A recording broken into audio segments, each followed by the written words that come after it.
Milo,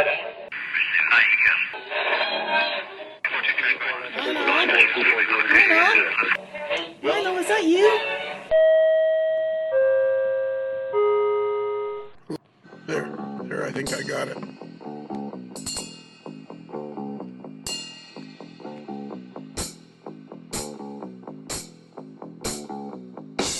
Okay, we're here tonight with Marcus Neubacher. Hello, everyone. The uncle of one of NASCAR's future stars. That is correct. We're hoping for that. Yeah, absolutely. And of course, as we've gone over in great detail, but again, we're not telling Rocket Rogers, we're not telling Benjamin, because otherwise, you know. And here's the key, Marcus. I'm not going to do it the first time he goes to Daytona. Right? That's why I'm going to be 79, 80, 81, 82, somewhere in there. I'm going to wait maybe on the third or fourth time to Daytona, because I don't want to steal his thunder of that first time around, racing in the Daytona 500. So that's why the story will just get more and more heartwarming. 81-year-old guy makes a last lap pass to win the Daytona 500. The crowd will be on its feet. Oh my God. People will be going nuts when they see what's happened. And like I've said to you before, I fully intend to have you in Victory Circle. It's not like I'm going to not have you and Benjamin in Victory Circle. He'll at least be glad to be there to see you get out of his car. Yeah, exactly. Yeah. And then he'll be kind of stuck, because on the one hand, he'll be really annoyed that I stole his car. But on the other hand, he'll be thinking, well, this is the guy that sponsored me in the early years. So yeah. He's really worried about making sure that logo is showing up on his car in pictures and everything. So that's good. He's thinking a lot about it. So let's get a quick update. So he went to Caraway Speedway. Yes, this weekend he did. Sure, this as we record this a couple days ago. And where exactly is Caraway Speedway in relation to Charlotte, North Carolina? So it would be east of Charlotte. Asheboro is where the North Carolina State Zoo is, and Caraway is very close to the Asheboro, the town of Asheboro, which is in eastern North Carolina, east of. I wouldn't say eastern North Carolina, so to speak. It's east of Charlotte in what they call the Uwharrie Mountains area. So if you drove a line, I'd have to kind of look at the map, but kind of east from Charlotte, maybe south from the Greensboro High Point area, it would be right in that general area. So how many miles east of Charlotte would it be? 45 miles maybe. Okay, so not that far. So this is no. Okay, well, that's good, because that other one that he goes to, Milton or whatever he calls it. Dillon, yeah, that's like forever and away. That's out there. That's out there, man. That's like way out there. Yeah, it was nice this weekend. We could go and come back and, go down in the morning and come back in the evening and still have daylight, whereas, with Dillon, it's like a 3-hour drive down there. Yeah, exactly. So, yeah, that's a big deal. All right. Enough of this silliness. So we have Marcus Neubacher joining us, and we have David Lund joining us. And hello, everybody. Hey, and the reason you gentlemen are here is because I'm thinking our guest could be difficult to deal with. So I thought the more people we have, the less angst we may have during the podcast. And David and I are known for crowd control and keeping things, kind of in line, right? Exactly. Our middle names are security. So that's right. Security. Security. So about, 4, 5, 6, 8, 10 weeks ago, Bill Ford posted this thing on the fans page where he was painting bricks. And I thought, well, that's just exactly what the fans page and the AML is all about, is working on stuff and discovering things and all that stuff. So then I thought, hey, let's get him on here and talk about it. So that's what we're going to do tonight. And Bill likes to post them. Bill's big thing is he keeps saying he's back in the hobby after a long hiatus. So I want to find out all about that too. So, David, could you go get Bill out of the green room? Please and thank you. Yeah. Take your time. Bill, we're ready for you in the studio. Watch out for the renovation equipment in the hallway. All right, here I come. Walk this way. Oh, man. It's dark in here.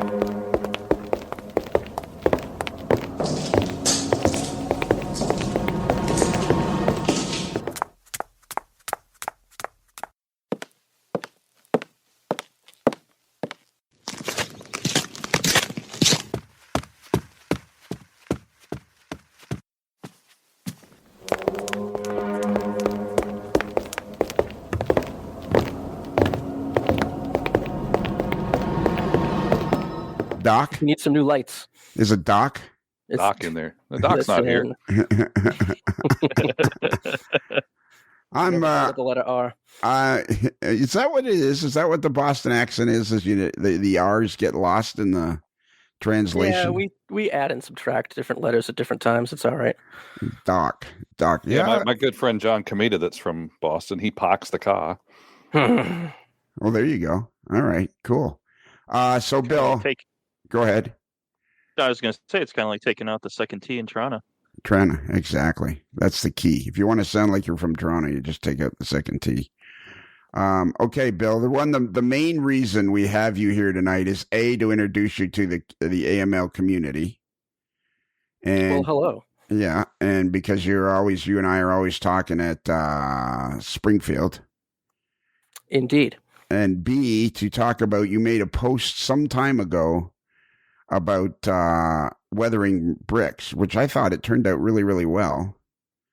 So I appreciate that. Yeah, so I thought, well, that'll be an interesting discussion to have, but I haven't found the picture yet. When do you think you posted that? Roughly. Was it 3 weeks ago? I don't know. I'm asking you. So there's silence. I think it was about 3 weeks ago. All right. Let's talk about your long hiatus from the hobby first. Okay. So what prompted the hiatus, do you think? Like how old were you when you first got interested in model railroading? So I got interested in model railroading at a very young age. Because as a small child, my brother and I shared a room. I was born in 1980. My father, before we were born, did a lot of modeling. So I had model airplanes hanging from the ceiling, all expertly weathered. And there was a display case hanging on our wall with about a dozen HO scale trains. A couple big boys, lots of diesel SD42s and stuff like that. And then, let's see, I think I was probably about 5 or 6. So about 85 or 86, my brother got an AHM Army train for his birthday. And it was just started from there. And did your brother stay interested, or were you the guy that ended up with the Army train and the interest? I still have the Army train. I'm always fascinated when people say they still have the train they had when they were a kid. Marcus, do you have any of your trains from when you were a kid? I do. I have Chattanooga Choo Choo, which is a Tyco engine, I think, that my grandfather got me when I started kindergarten. And it's missing some of its parts, but it's still in a box. I still have it. And then a bunch of superhero DC Comics freight cars that, for whatever reason, I was into collecting. I have some of those as well. So just those few pieces that are still, in a box downstairs, and I pull them out every once in a while, look at them. And why do you think you kept them? I guess just the memories of kind of where it all started. See, I never kept any of my stuff. I don't know why. What about you, David? Where do you fit into that? Let's see, the HO Bachmann train set, I don't have any of that stuff left. I still have a few odds and ends of the first N scale layout that I did when I was maybe 14 or 13 or 14. So I don't think any of the locomotives run because they didn't really run that well then. But I still have a couple of things here and there.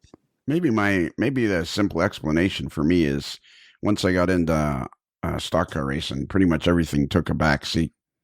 And I can imagine either my mother or my father kind of going, well, he's not using this anymore. Let's give it to somebody that can get some use out of it.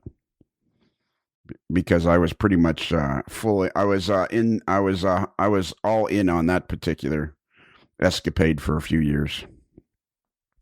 All right. So enough of that walk down memory lane. So, okay. So why did you have a hiatus, Bill? So, can you remember? Yeah, now I see I've already cut you off. Very rude of me. It's to be expected. Yes, it is. So what age did the hiatus start? So the hiatus started probably about 14.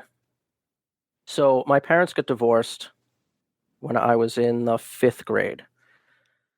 And I was big into model railroading from just before that all the way until I was a teenager, and then I found punk rock.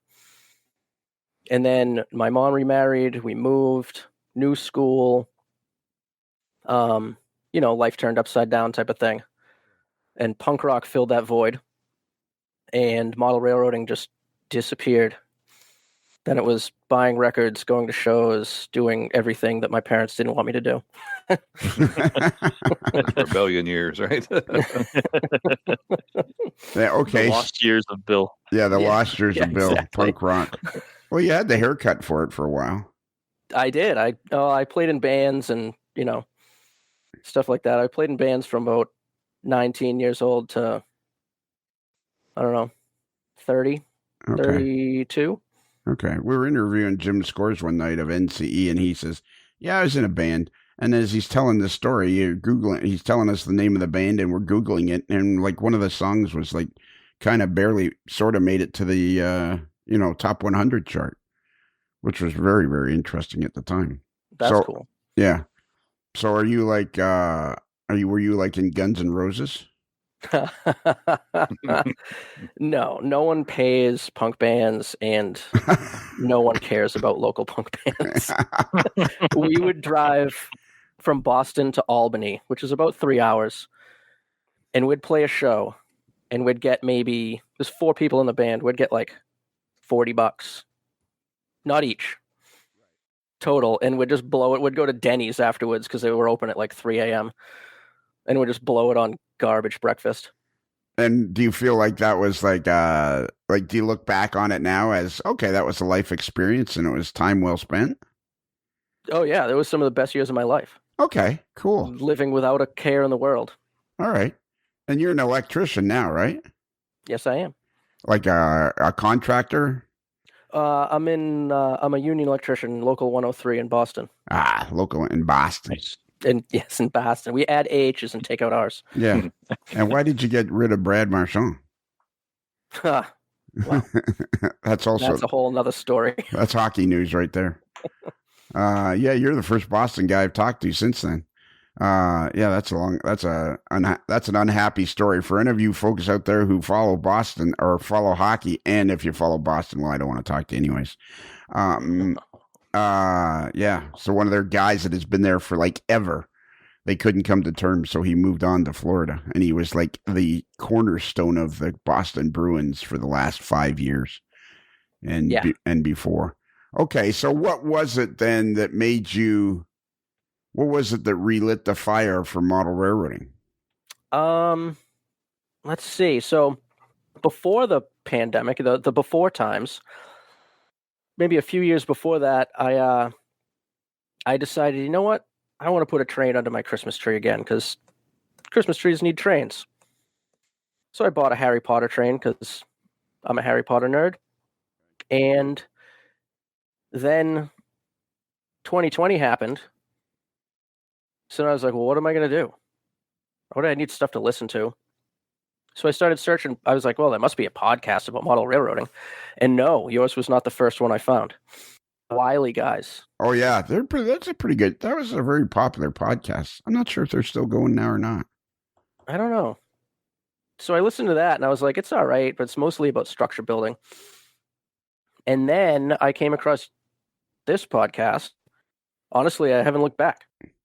Yeah, because this is about anything but structure building. It's about structure building, but we really don't know what it's about at this point. Yeah, it's like Seinfeld. Yeah. That's right. That's a good analogy. It's about nothing. Cloaked in the robe of model railroading. It's about nothing, pretending to be about model railroading. Exactly. And so okay, so you find the podcast. Now you're kind of getting interested. So what do? Go out to a local hobby store or something? So then I realized a couple towns over there was a train shop. No longer in business. So I went and checked it out and bought some track, updated my Christmas tree layout, and then I was like, well, I don't have a lot of room in my house, so maybe I'll get into N scale. So then I just started buying N scale stuff. some boxcars, some locomotives. Didn't really have much a place to run them, but I would go there. I'd probably go there every other week. I'd take my girls there. Would go look around, and I'd buy. I'd get a new magazine, and I'd just start every couple of weeks. I'd go and buy some stuff. Right. What was the name of the shop? It was Bill's Friendly Train Shop. Wow. And another one. What a name. Yeah, I know. And, yeah. And it was like walking into a time warp. It was like musty. The floor was dirty. Nothing was organized. Everything was kind of jumbled. It looked like what I would think of a hobby shop when I was a kid in the 80s. Was he friendly? He was kind of a grump. See, he was nice when you got to know him. Yeah, like when I walk into a shop like that, not that I've walked into one like that for a long time, but whenever there was one here in Florida that I walked into once, and like you say, everything, it was disheveled, everything was all over the place, it was kind of dark, there's some organization to it, but not a ton. And you walk in there and you go, perfect. This is exactly what I'm looking for. Because I always say you can't walk out of those stores without buying something. And that's 100%. I walked in there and I was like, oh, this is outstanding. And I'd rummage through they were like the flats, like a cardboard flat that held like, a case of beer or whatever, just filled with a ramshackle of N-scale microtrains cars and stuff. And every time I went in there, I left with at least a boxcar. Yeah, exactly. And are you in N-scale now or you're HO now? Kind of both. Okay. I know a guy like that. His name's David. Yep.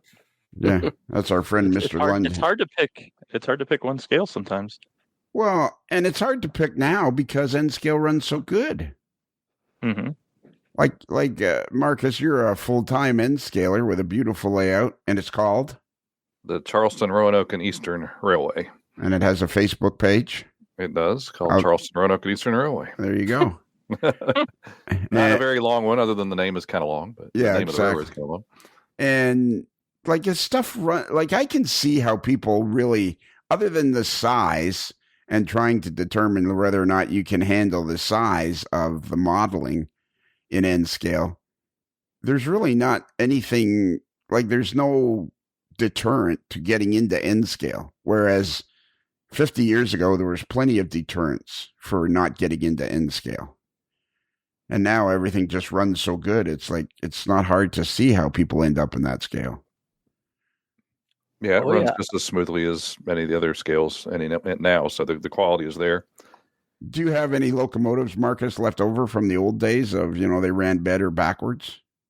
I don't have any that I actively run on the railroad that are like that. But some of the I guess the oldest things that I have now are probably mid 90s Kato locomotives. Those are, active. Those are the ones that I use. Those are, I guess, the oldest of the new generation. And so they, anything Kato runs great. So it doesn't. Yeah, 30 years later, still runs like the day you bought it. Oh, yeah. Just do a little, routine maintenance on it. And it just keeps right on going. Yeah, exactly. And Kato stuff is, I think they're one of the manufacturers that kind of revolutionized the hobby because of the quality of their work. The stuff, it just never lets you down, ever. Okay. So Bill, what kind of, where are you at now as far as layout, building? Like if you can't decide which scale, what do you have down one wall? You got an N-scale layout. Down the other wall, you have an HO layout. So I can decide which scale. It's just a matter of when I have room for my HO shelf layout. So in the meantime, because I bought N-scale equipment, I have now cut a piece of foam about 50 inches by 18 inches, and I'm going to make an N-scale inglenook. And I'm going to make it a fictitious, so I'm going to model something called the Hanover branch line, which I lived near. And I'm going to make that like a fictitious end of, like another branch off the branch, like an end of line type of thing.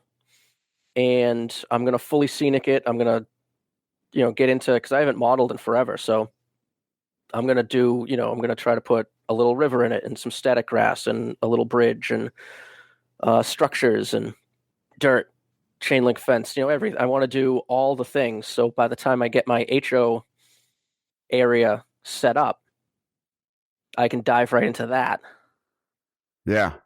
And where did you find the Inglenook track plan? Where could somebody find the Inglenook track plan? So I honestly was just messing around, looking around on Google one day, and you can just Google Inglenook, and there's a whole website that comes up. I I don't know the name of the website. I don't know anything. No, you don't know anything. Did you know you were going to be interviewed tonight? You know what? I didn't. Oh, okay. You guys called me, didn't you? That's right. There you go. That's the problem.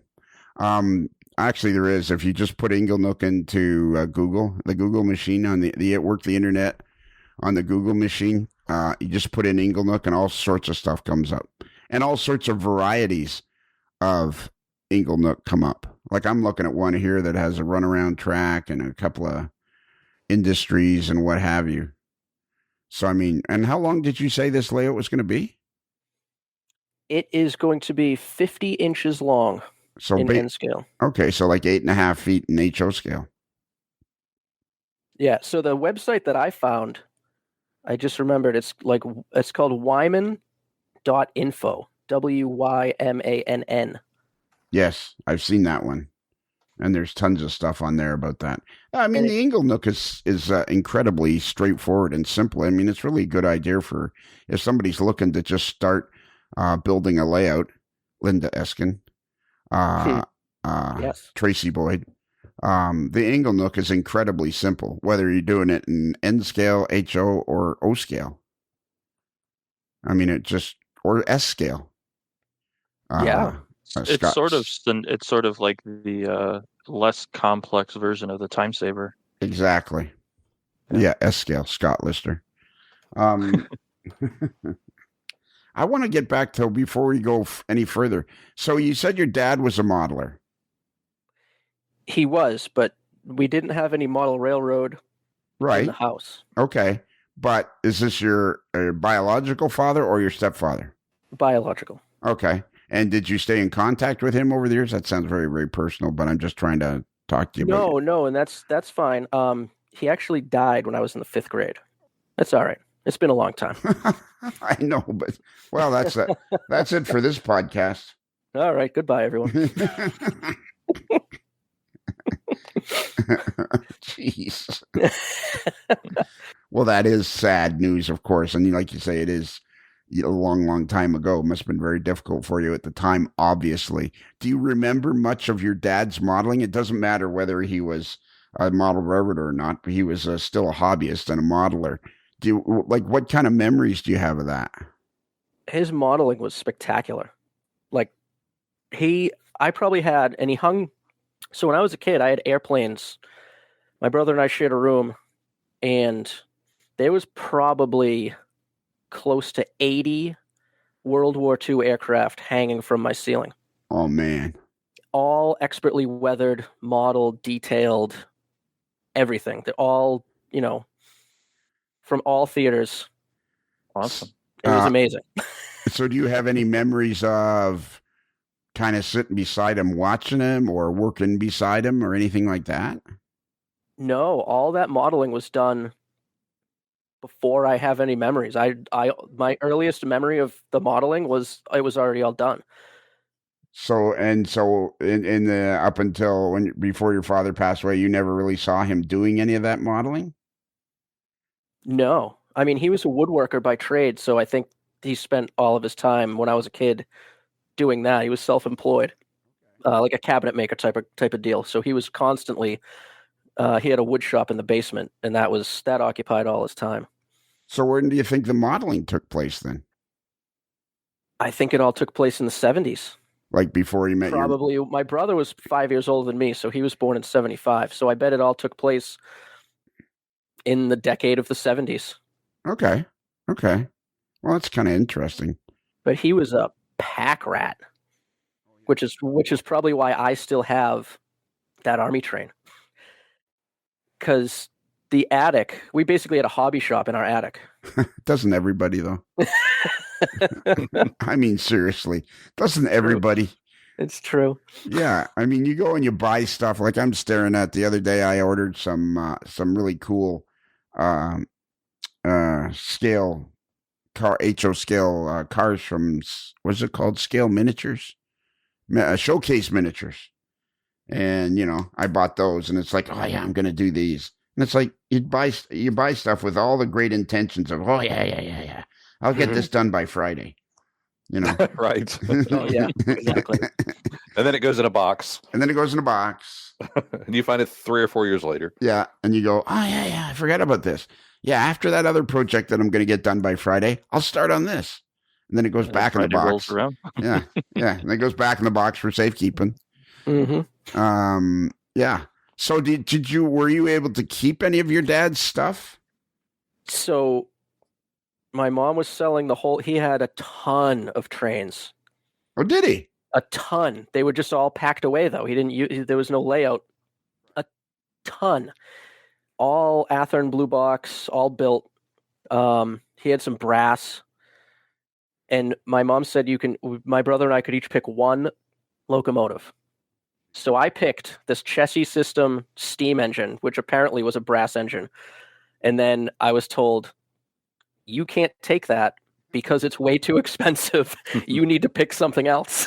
You can pick anything here that your father had. No, not that. Exactly. Basically, that's exactly what happened. So I ended up with, what is it? The DD40, the giant, 8-axle, Union Pacific, I think. Yes. Pacific, yeah. Mm-hmm. And it's it's not in the Union Pacific paint scheme. It's in it just says DD40 on the side. You know what I mean? Like the test. Oh, the demonstrator. The demonstrator, exactly. DMD demonstrator scheme. Mm-hmm. Yes. Okay, so let me ask you this question, this kind of deep thought question. Do you feel like you have any of your father's, I mean, your father, I think every hobbyist has some sort of artistic ability. Lots of us don't think we are artistic, but I don't think you can get very far in this hobby without some sort of artistic ability. And it sounds like your dad was very, very good model maker. Do you feel like you have any of your dad's abilities, like naturally passed down to you through hereditary means? I think so. Maybe not quite to his level, but I'm getting there. Because as a kid, I still built, even though I snuck my brother's train set all the time. I mainly built plastic models of planes and cars and trucks and one tank. So without any guidance from your dad, who had passed away, and then your mom got divorced, and on and on and on and all that stuff. You kind of you kind of learned this by hook and by crook on your own. Yeah, basically. And my brother built models, so I learned a lot from him. We're kind of a little artistic in that sense, where I've been building models since even before he passed away. He got me started on building like a plane or something like that. I mean, I probably started building models in the 3rd grade. I just find I feel like the younger, as I get going along on this podcast, since it's 10 years old now, and we've been talking, I feel like in the last couple of years, I talked to more and more people whose dads were in the hobby or in a hobby of like either plastic plane building or something. I feel like more and more we're getting, it's passed down from one generation to the other. I think it's kind of turned into just like a generational thing now that, I mean, Bill's probably 10 years older than I am. And it just, it's kind of a generational thing that our dads were doing the hobby in the 60s or 70s, and it's rubbed off onto us. Yeah, exactly. Like, I mean, it's become, like you say, a generational thing. And it's just much more frequent that you'll talk to somebody whose dad was in the hobby. So I just find that to be interesting anyways, because I think the more exposure you have to it, the better you're going to be. All right, let's get down to the reason we're having this meeting tonight, because we have limited network time now, Bill. He didn't renew his contract for the second hour. Yeah, so. exactly. Oh, I've poured it all into my racing career that's going to happen in the next Right. 9 or 10 years.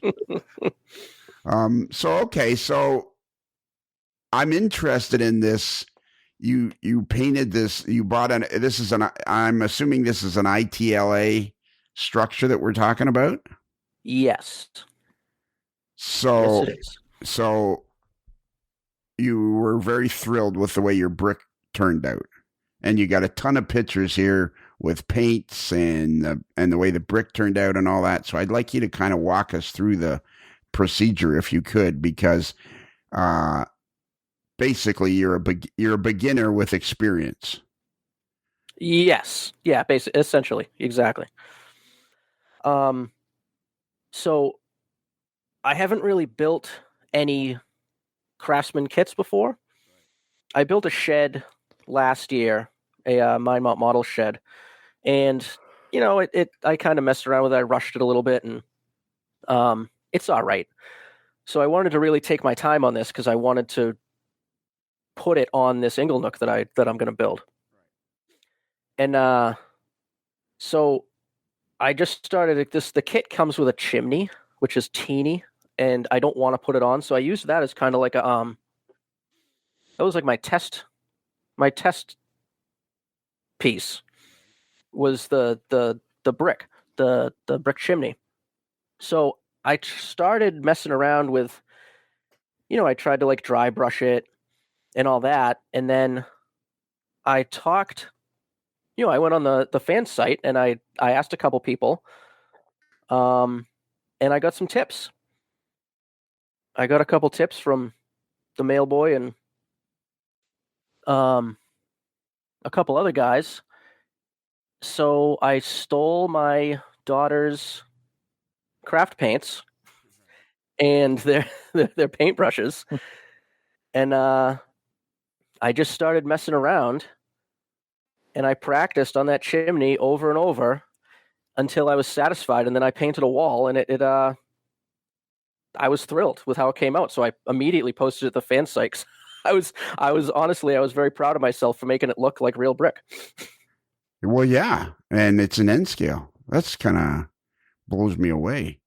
Okay, I found the post where you're working on the chimney, and it says Bruce says paint the brick first, and then do your grout lines, wiping access off the surface stuff. So, how did you make the joints look like? How did you make the joints? Like, walk us through the process. I painted. How did I do it? I painted the. I asked you first. You asked me. Yeah. So, to get the grout lines looking right, I used a wash. I started messing around with mixing the acrylics because the straight color out of the tube didn't look right. So I added some gray and some white to mute it down a little bit, and I made a really, really wet wash. And I just painted over everything that I just painted for the brick color. And then I took a wet paper towel and just wiped it off. But I tried to keep it like, I didn't dig in too hard. And that did two things. It left the gray wash, the grout color, in the cracks. And it muted the brick. It almost acted as like a first wave of weathering for the brick. So it knocked that initial acrylic color, that like loud acrylic color down, and it made it look more realistic, which is what I'm going for. And this is all done with acrylic craft paints. Yeah, not even good ones either. And have you decided that if you're going to continue on, you're going to improve your paints, or you're going to stick with this stuff? No, I'll probably get. I honestly like working with acrylics. It's easy. You just mix it with water to thin it down. And if you mess with something so thin, if you mess up, I can just dip a clean brush into some water or a paper towel into some water and wipe it off. Marcus, have you ever had any luck making grout lines in N-scale buildings? I did it with it may have been craft paint some years ago, but similar to what he did, I took a wash and let it just kind of soak into the crevices, and then kind of, I think my more like tapped and blotted up some of it. Sounds like what you did with the paper towel. Yeah, to remove basically. it from the surface. And I did it all on plastic though, and it's neat to see that the same techniques work really well on wood. Because I guess I've just all my brick buildings that I've built so far have been plastic kits or plastic walls. And did you have? I know ITLA is what this structure is from. ITLA is that's the name of the company, ITLA Models, and I think it's itla.com if you go to their website. It's something like that. It's itlascalemodels.com. I knew that. I knew It's itlascalemodels.com. If you go there, they have tons of really good informational, like educational videos about how to do this stuff. And did you get yeah, any? they do. And did you look at those before you? Like, did you go on YouTube or look at ITLA's videos or anything? Because this seems like I've tried to do this myself, and I mean, I didn't get it this good the first time. I looked on the ITLA website. I honestly didn't watch any YouTube videos. I used the ITLA website and honestly the fan site and the feedback from that. And then I just I dove in. I decided to stop hemming and hawing about it and just do it. What about you, David? Have you ever tried this? Yeah. Doing a panel line wash is what we do in the model airplane side, so that can bring out basically what it is. It brings out the panel lines of an aircraft, or it can create a shadow effect. The stuff that I use, I'll make my own wash out of acrylic, kind of like what Bill did, but Tamiya makes a panel line system that's I think it's enamel based, but they have brown and black and gray. So it's got a nice little applicator and stuff to it. And once you let it dry, you just sort of take some enamel thinner and just lightly go over the surface, and it will remove the excess. So kind of a similar process of doing grout lines. That sounds a lot more complicated. I'm putting in Tamiya. Tamiya is hard to spell. I have a bottle of that showing up to my house tomorrow. Do you really? Panel liner. Yeah. Yeah, I just bought an Optivisor too. panel line accent color is what they call it. Okay. And you think it's enamel? Yeah, I believe it's enamel. I think here it says it's acrylic, so it could be enamel as well. Panel line accent colors. The paint has been pre-diluted into an ideal viscosity. How many? That's only 3 syllables, so I guess it's okay. That's 4. Oh, is it? Oh, Jesus. Let me see. Panel line as ideal for highlighting panel lines and other details to give you your model's more realistic depth. Wow. And it's already ready to go. Yeah. Yeah, and another trick is if you lay down a gloss clear coat over the surface, once you let that dry, it creates a very like slippery surface, and it'll help with getting washes to sort of seep through a little bit quicker. It may not work as well on wood, but I know with like plastic or resin, that kind of speeds up the process to where you could just put a little drop of that stuff on and it'll just flow really quickly through the panel. And that accent stuff is that, and weathering is what makes models just kind of jump right off either the layout or if it's plastic models, they just kind of come to life once you start doing that stuff. Yeah. Well, that would get depth in grills and that kind of thing, like on locomotive grills and all that. I guess would be the same kind of application, right? Yeah, I've done that with some N scale locomotives recently in the past year. Just doing a quick kind of panel line wash on the grills of like a Kato SD70M or something like that, just to kind of highlight those grills. And that just doing that alone makes a model look way different, even without heavy weathering. Just doing that much, really. Yeah, it adds that little bit extra depth to it, and it works out really good. It's amazing how much that kind of stuff changes a model. John Caffarelli, when we interviewed him, episode 243. Look at that. I went right to the amodelerslife.com website and I found it. Wow. Look at me go. He uses oil-based paint for his weathering. Man, that sounds scary to me. But I mean, the only difference I find with oil-based washes, they just take forever to dry. I've mixed up some myself. Like if I'm using enamel-based paint and I want to do a wash, sometimes oil-based washes would be a little bit better. It doesn't counteract the enamel, but it just takes forever to finally dry completely. Okay, Bill, I'm going to ask you a series of questions that you have to give really good answers to. Copy that. That's a big 10-4. Good buddy. That's a Texas size 10-4. Yeah, that's actually. I got a smoky report for you. Don't get me started on that. When I used to drive truck for the Canadian National Railroad, that was one of the jobs I had with the railroad back in the 70s.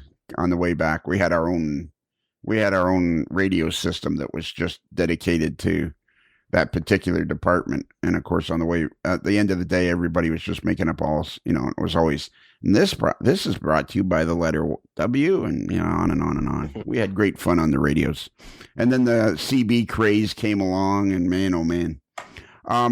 Okay, Bill, in Lionel. Yeah, in your 30-year hiatus, when you came back to the hobby, so we're talking early 90s to the early 2020s.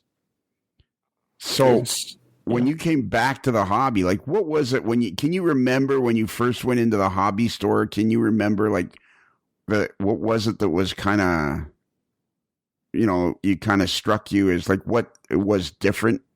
The time had passed and things were different. And can you remember what it was that kind of jumped out at you? Went, wow, this is a lot different than it was 30 years ago.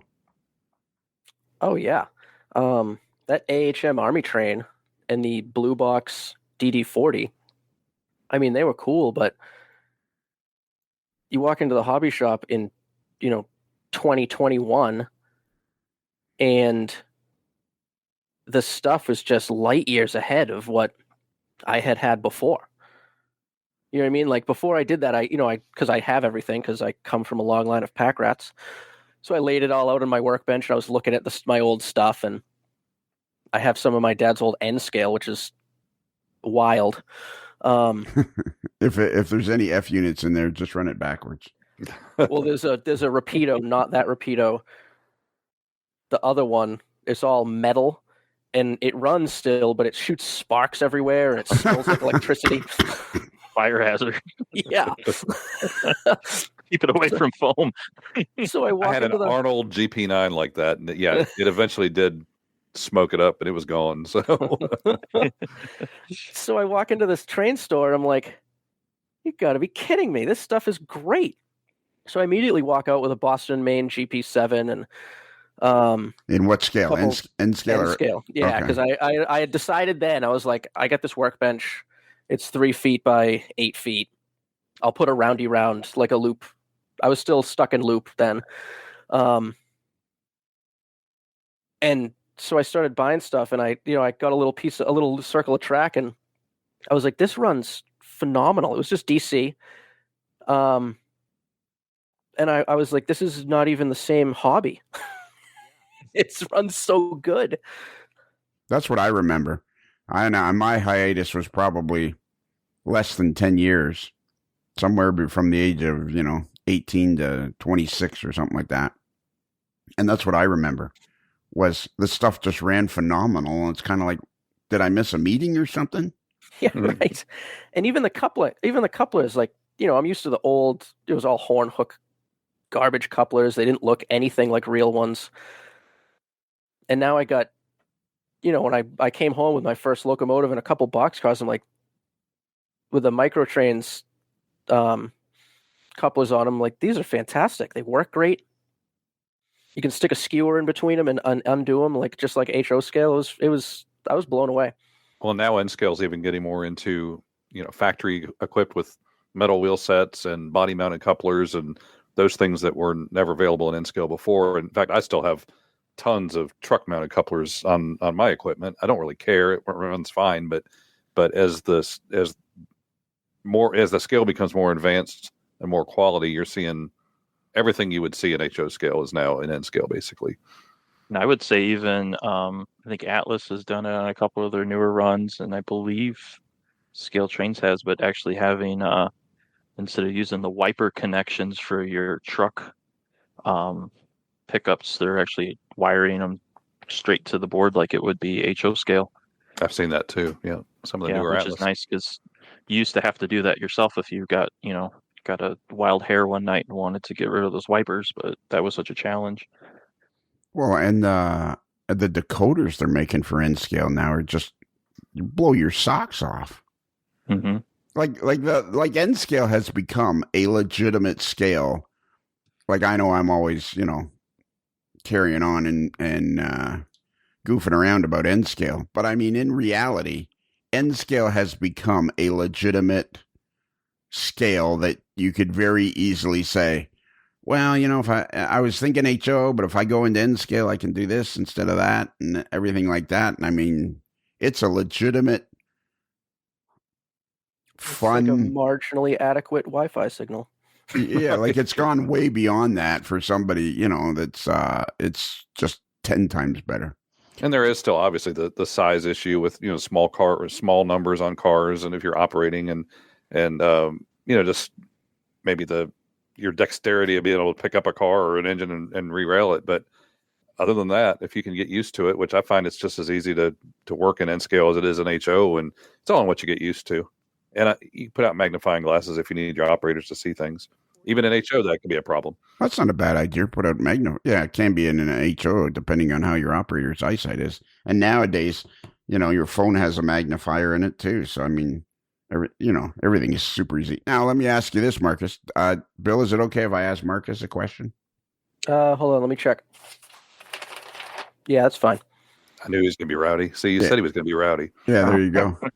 So have you found that N scale is easier to work on as the years have gone by? Like, is there any reason why N scale is easier to work on the locomotives and what have you in the cars? I don't know that I'd say that necessarily. I don't know that it was maybe some of the more advanced decoder installation, for example. Now you've got where you can just pop the factory chip out and put a decoder in, pop it in place, and you're ready to go. That's different than what it used to be when you used to have to hardwire decoders in. So things like that have definitely improved. And you say that truck-mounted couplers, is that pretty much from bygone days now? Like pretty much any N-scale equipment you buy is body-mounted, or? Well, the idea of truck-mounted, I think, in the old days was because you were running smaller radii on curves and that, so it was less likely to derail if the trucks pivoted with the couplers pivoted with the trucks and so forth. But I guess most of the things that I bought more recently have been body mounted, but I have not gone on a big campaign to replace all my hundreds of couplers that are on cars that were as they were. But some people have done that. They've gone on body mounted couplers. I just haven't done that. Well, yeah, and there's really no need to if the stuff runs good, because if you're running a long freight and the cars aren't it doesn't really matter. So long as the couplers all work together, it doesn't really matter. I mean, I know I've seen your layout in pictures, and I am going to see your layout in person one day, but don't tell Seth, because I'll be like really close to his house. That's right. Bill? Yes, sir. I have one really good piece of advice for you. Oh, shoot. Yeah. On March 11th, which is some weeks ago now, the part 2 of the David Lund 37-part trilogy came out on the Patreon channel. And if you go to the website, modelersife.com, and look at the cover photo for that, it shows 3 individual pictures of this really cool N-scale layout that David has. Standalone N-scale layout. I say you go build that. What's the size of that, David? 3 foot by 8 foot. Yeah. Build that. I'm almost thinking of building that in HO scale just for the heck of it. And it's only 3 foot off the ground, so with a view block or some kind of backdrop, you're under maybe 50 inches. And if you build an HO scale layout, you can scoot it right underneath there, because I put caster wheels on the bottom of the layout. Okay. Wow. And then it would stick when But anyways, this is a great layout plan for a small N-scale layout. It's perfect. I can see me building this. And recently, you've added a couple more pictures to your Facebook page, David, which is Lake Avenue Model Works. There you go. How many people you got on there now? Let's see. As of right now, we're at 43 members. Yeah, see, it's going up. It's gone up like They're slowly finding it. Yeah, we're starting to find it. We're getting it out there. Yes. So yeah, Bill, go build that layout. I want to see. I remember seeing the pictures of it back then, and it looks fantastic. I know it is. It's a great plan. I almost feel like building it in HO scale. I mean, just a simple, very simple, well constructed plan. I highly recommend that when you get your Inglenook done. Now, do you have room? How much room do you have to build layouts? So I live in a 120-year-old house. Oh, I'm sorry, 105 with a fieldstone foundation. So, because I've heard you guys talk about this all the time, I want to frame out a wall and maybe do a little bit of drop ceiling in the area that I'm going to build my HO scale shelf layout. So that's also, until that gets done, I'm going to be working on this N scale because I want it. I've drank the Kool-Aid of a layout in a finished space is much more enjoyable than in, a stuccoed fieldstone foundation with rafters with cobwebs in them. Oh yeah, the cobwebs can become a problem. Unless you're doing like a Halloween themed layout, then maybe that would be okay. Exactly. I do like Halloween. I love this new shorter format. Oh, and speaking of Facebook pages, okay. Because again, I hear you guys you giving people the gears when they don't have one. I just started a Facebook group. Okay, what's it called? Modeling the Hanover branch line. Modeling the Hanover branch line. That's a lot of typing for me. Well, if you go to the fans page, you'll see the link that I put up. All right. If you go way back to, now, what is it? The 10th, I think. Way back. You could have made it Bill Ford's Modeling the Hanover branch in N scale and in HO scale. There you go. Now we're getting somewhere. With your house address too. Yeah. I should have changed the name. I can go back and change the name. I'll make it longer. So what is it? What is the name of it? The Facebook page? Modeling the Hanover branch line. Okay. Modeling the Hanover. See if I can get away with just modeling Hanover. See if that comes up. That's what I like. It's the ones where you can just put in a couple of words. No. All right. Modeling the Hanover branch. Is there a the in there? Elevator music time.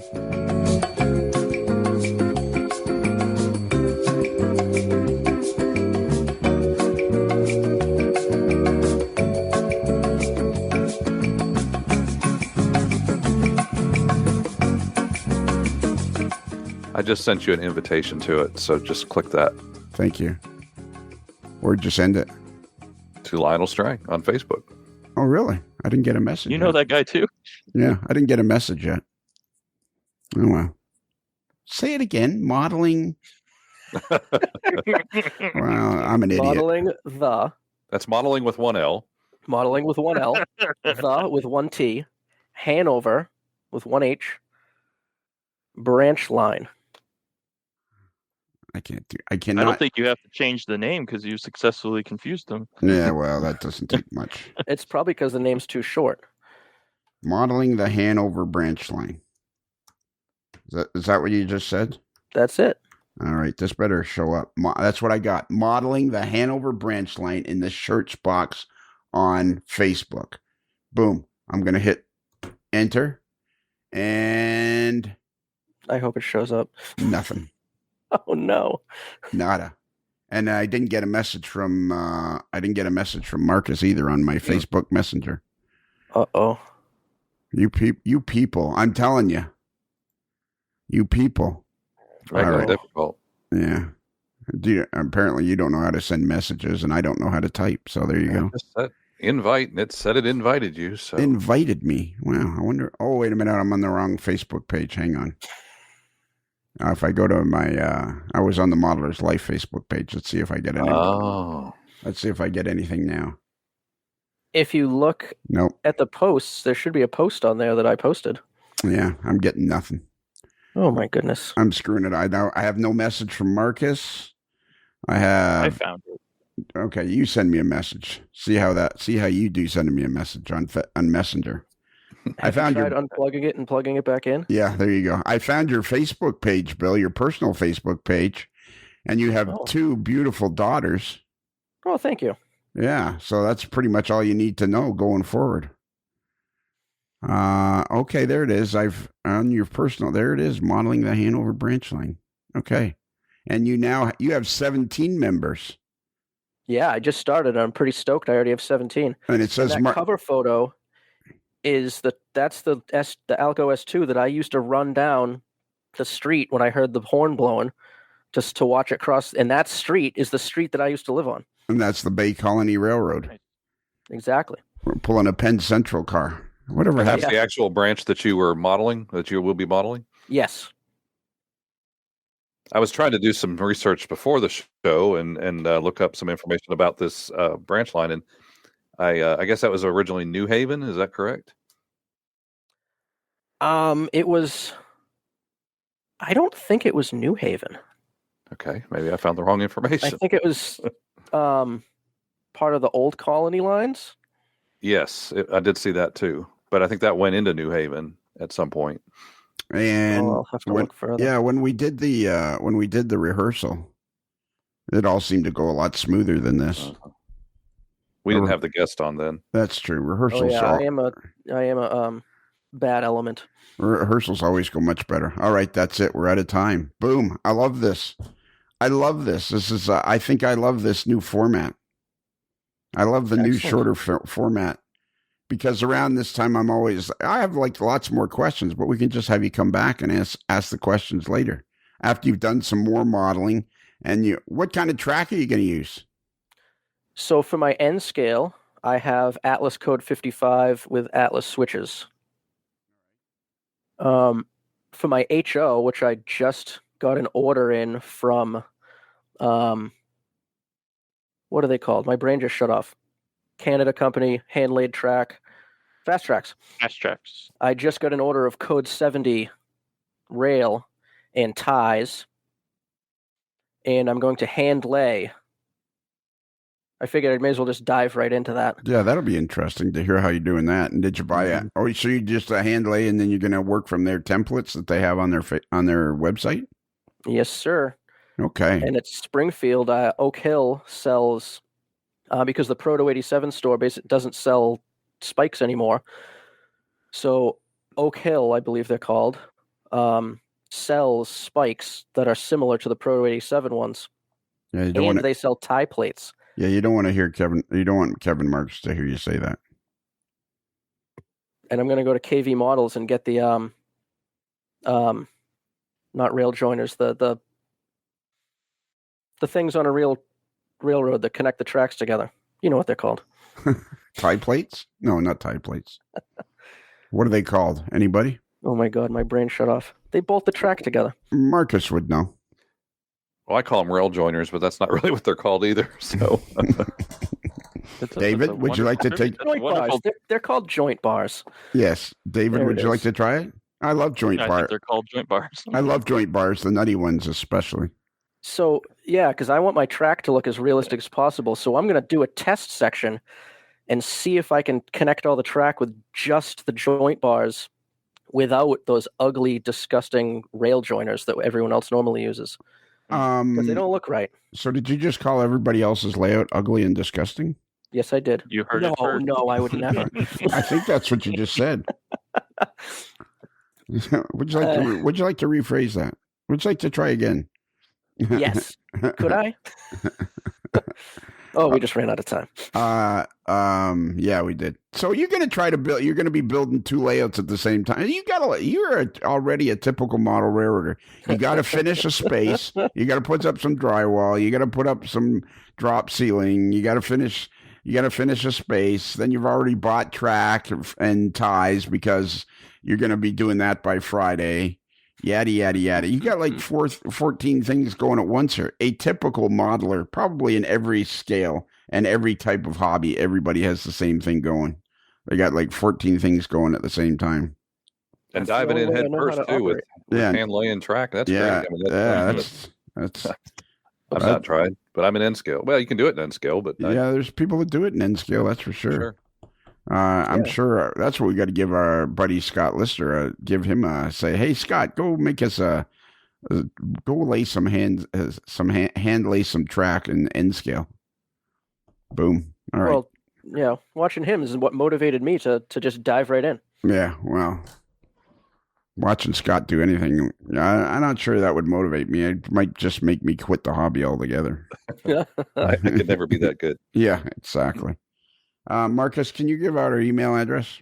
Sure. If you'd like to reach us through the wonderful technology of email, you can do so by emailing us at modelerslife@gmail.com. That's modeler with one L like Inglenook and not two L's like Model Railroad. Nice. Not bad. I was going to go with one L like branch line, but I like Inglenook. That's nice. Very good. And if you miss that particular address, if you just go to our website, amodelerslife.com, and click on the picture of the moderately agitated male boy in a particularly agitated state, boom, you'll be right there. And you'll be all set to go. And we're slowly working on getting our T-shirt store going. And if you like this particular podcast and you like to have twice as much podcasting every week, and who wouldn't? You can get on Monday, the show is free, and on Tuesday, it's part of our Patreon channel. And for just a few cents a day, you can have twice as much podcasting a week. And that on Tuesdays, it's a little more down home, a little more backcountry, a little more Aunt B. That was Andy and Barney sitting on the back porch. It's a little more locker room talk. It's just a little more, a little less, it's just a little bit more relaxed. And if you, when you go there and you join Patreon, if you join the $10 level, then you get a T-shirt every year that's only available to Patreon members. And you're entered into the exciting game that's sweeping the globe. Hey, dude, where's my shirt? Because the guy that's in charge of sending out the shirts is useless. But they're great shirts. But they are great shirts. Exactly. They are great shirts. And eventually, the guy's going to catch up. I feel it I've talked to him several times, and he feels like he's making distinct headway and getting caught up. So that's good. I think that's it. Have we covered everything? We talked about the email address and the T-shirt shop, which is coming on to the website. It's going to be all on one. It's going to be a one-stop website. And we've talked about the Patreon channel. I think we've covered it all, haven't we? Think so. And we're an hour and 4 minutes or something like that. Perfect. So, Bill, you've listened to lots of the podcasts. I have. Some of them twice. I've listened to all of them. Have you listened to like all of them for like the last 10 years? Every single one. I actually just started listening to them again. Wow. Yeah. What else am I going to listen to? And Bill, I think you said you listened to them in order. I do, because I'm a completionist, and I have to listen to them the whole way through. And yes, I listen to them all in order. No, that's a word I've never heard before, completionist. Now, this is from a guy that's bought N-scale stuff, bought HO stuff, bought handling turnout stuff, and still has to get his space built for his HO layout, and he's a completionist. Well, I guess we're going to find out if he actually is or not. Selective completionist. Yeah, a selective completionist. This is what he is. I might also be full of crap. Selectively. Yeah, selectively. You're completely full of crap. There you go. Exactly. So at the appropriate time, we need you to say happy rails to you. Now, the key to this is there's no singing, there's no dancing, there's no interpretation of any kind. It's simply said with enthusiasm, happy rails to you. Do you think you can handle that, Bill? I might. I'll give it my best shot. Okay, well, you'll know when to do it, so trust me. Well, Bill, as we close the barn doors on another episode of A Modeler's Life and the sun slowly sets over the back 40, I guess there's nothing else left to do except for you to say, happy rails to you.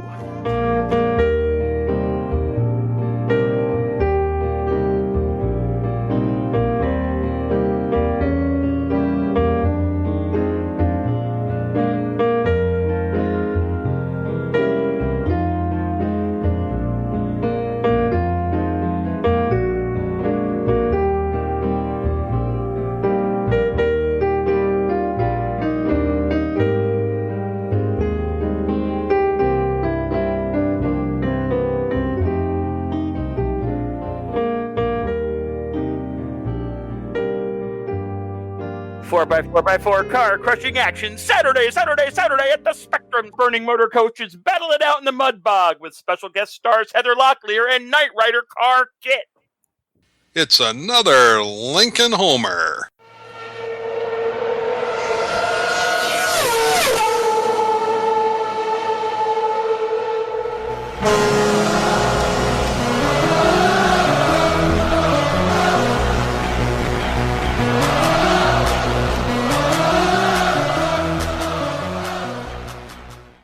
Oh, wow. Actually, that was very enthusiastic. That was nice. Oh, That thanks. little U at the end. Yeah, I kind of like that. Yeah. He's listened to enough episodes to get the gist. Yeah, exactly. We might have to save that one and market it or something like that. Marcus Newbacher invited me to join the Hanover branch line. Well, how about that? See, Oh, did it just come through? 15 No. minutes ago. No, I've been staring at it for the last 15 minutes. Oh.